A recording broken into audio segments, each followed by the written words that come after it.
ہر نشاور چیز شراب ہے اور ہر شراب حرام ہے.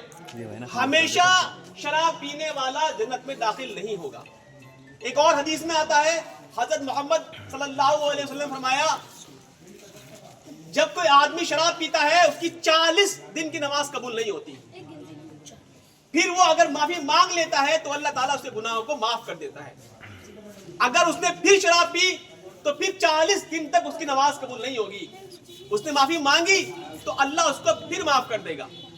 پھر شراب پی تو پھر 40 دن تک نماز قبول نہیں ہوگی, اور پھر معافی مانگی تو اللہ تعالیٰ اس کو معاف کر دے گا. لیکن اس کے بعد اگر شراب پی تو رسول اللہ صلی اللہ علیہ وسلم کا فرمان ہے کہ اللہ کو یہ حق ہے کہ اللہ اس کو جہنمیوں کا پیپ پلائے یا جہنمیوں کا نچوڑ پلائے یا پسینہ پلائے. یہ اس طرح کے الفاظ احادیث کے اندر آتے ہیں. نشے کے بارے میں یہ بات بھی ذہنوں میں بٹھا لیجئے, اکثر نوجوان یہ سمجھتے ہیں کہ اسلام میں شراب حرام ہے. شراب حرام نہیں ہے, نشہ حرام ہے. ہر وہ چیز جو نشہ کرے وہ حرام ہے, جیسا کہ یہاں بتایا گیا ہے حدیث میں ہر نشاور چیز شراب ہے اور ہر شراب حرام ہے. یعنی رسول اللہ صلی اللہ علیہ وسلم نے در حقیقت یہ بتایا ہے کہ جو چیز نشہ کرتی ہے وہی شراب ہے, اور دراصل وہی اللہ تعالیٰ نے اسی کو حرام کیا.